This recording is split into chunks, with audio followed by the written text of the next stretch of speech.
प्यारे बच्चों, सुप्रभात। आज की ऑनलाइन कक्षा में आप सभी का स्वागत है। बच्चों, पिछले वीडियो में हमने लिंग के बारे में अच्छे से समझ लिया कि लिंग किसे कहते हैं, ठीक है ना।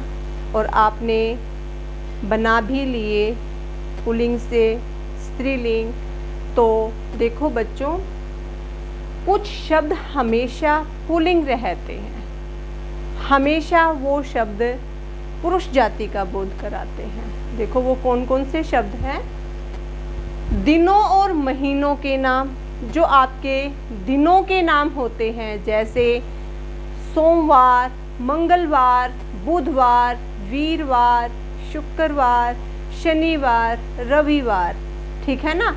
जो ये दिनों के नाम हैं, ये हमेशा क्या रहते हैं, पुल्लिंग रहते हैं।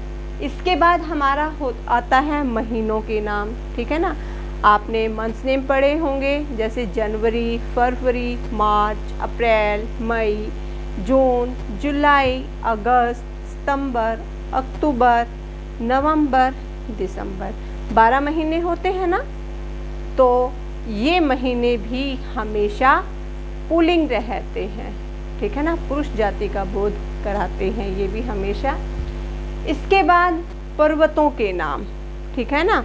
जैसे आपने पढ़ा होगा कौन सा पर्वत है, ये हिमालय पर्वत है, ठीक है, अरावली पर्वत है, ये भी हमेशा पुल्लिंग ही रहते हैं। उसके बाद देशों के नाम, देशों के नामों में भी आपने पढ़ा होगा नेपाल, भूटान, पाकिस्तान, ठीक है ना। तो ये भी हमेशा पुल्लिंग ही रहते हैं। लेकिन जो श्रीलंका है, ये किस जाति में आता है, किसका बोध कराता है, स्त्री जाति का। और ये कौन सा लिंग है, स्त्रीलिंग है, श्रीलंका, ठीक है बच्चों। उसके बाद आता है अनाजों के नाम, जो अनाज हम खाते हैं, जो खाकर हम जीवित रहते हैं, जैसे गेहूँ, चना, बाजरा, ठीक है ना। ये हमारे क्या हैं, अनाज। ये भी हमेशा किस में आते हैं, पुल्लिंग में आते हैं, ठीक है बच्चों।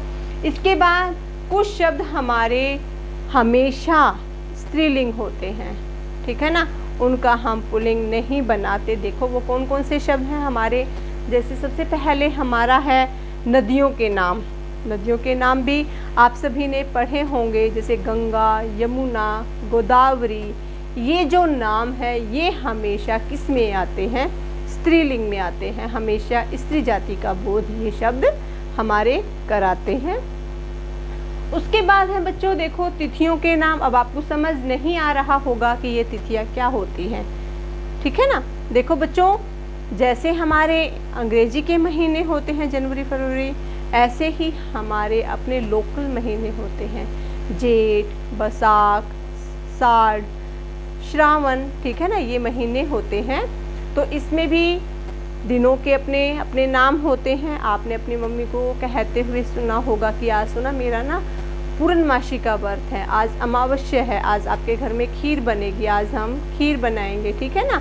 तो जो ये वाले दिन होते हैं ये भी हमेशा कौन से होते हैं, स्त्रीलिंग में, ठीक है ना। कौन सी जाति का बोध कराते हैं, ये हमेशा स्त्री जाति का बोध है, ये कराते हैं। उसके बाद आपने कुछ पुस्तकों को भी पढ़ा होगा, जैसे आपने पढ़ा होगा कि ये गीता है, ये कुरान है, ठीक है ना। तो जो ये वाली धार्मिक पुस्तकें होती हैं ये भी हमेशा किस में आती हैं, स्त्री जाति में आती हैं। और किसका बोध कराती हैं, हमेशा स्त्री जाति का बोध कराती है। कुछ भाषाएं भी होती हैं, जैसे आपने पढ़ा होगा कुछ भाषाओं के बारे में कि ये भाषा कौन सी है, अंग्रेजी है, ये जर्मनी है, ठीक है ना। तो वो वाली भाषाएं भी हमेशा किस में आती हैं, स्त्री जाति में आती है। स्त्री जाति का बोध ये वाले शब्द कराते हैं। लिपियां आपने पढ़ा होगा, हिंदी की लिपि कौन सी है, देवनागरी, ठीक है। अंग्रेजी की लिपि कौन सी है, रोमन। तो जो ये वाली जो हमारी लिपियां हैं वो भी हमेशा कौन से लिंग में आते हैं, स्त्रीलिंग में। स्त्री जाति का बोध ये शब्द हमें कराते हैं। तो बच्चों, मुझे आशा है कि आप सभी को पता लग गया होगा कि कौन से शब्द हमेशा पुल्लिंग रहते हैं और कौन से शब्द हमेशा स्त्रीलिंग रहते हैं। तो बच्चों एक बार आप अपनी हिंदी व्याकरण की पुस्तक में से ये शब्द अच्छे से पढ़ेंगे कि हमेशा पुल्लिंग कौन से शब्द रहते हैं और हमेशा स्त्रीलिंग कौन से शब्द रहते हैं। तो प्यारे बच्चों, आज की वीडियो में हम इतना ही पढ़ते हैं। आगे का अगली वीडियो में फिर मिलते हैं नई वीडियो के साथ।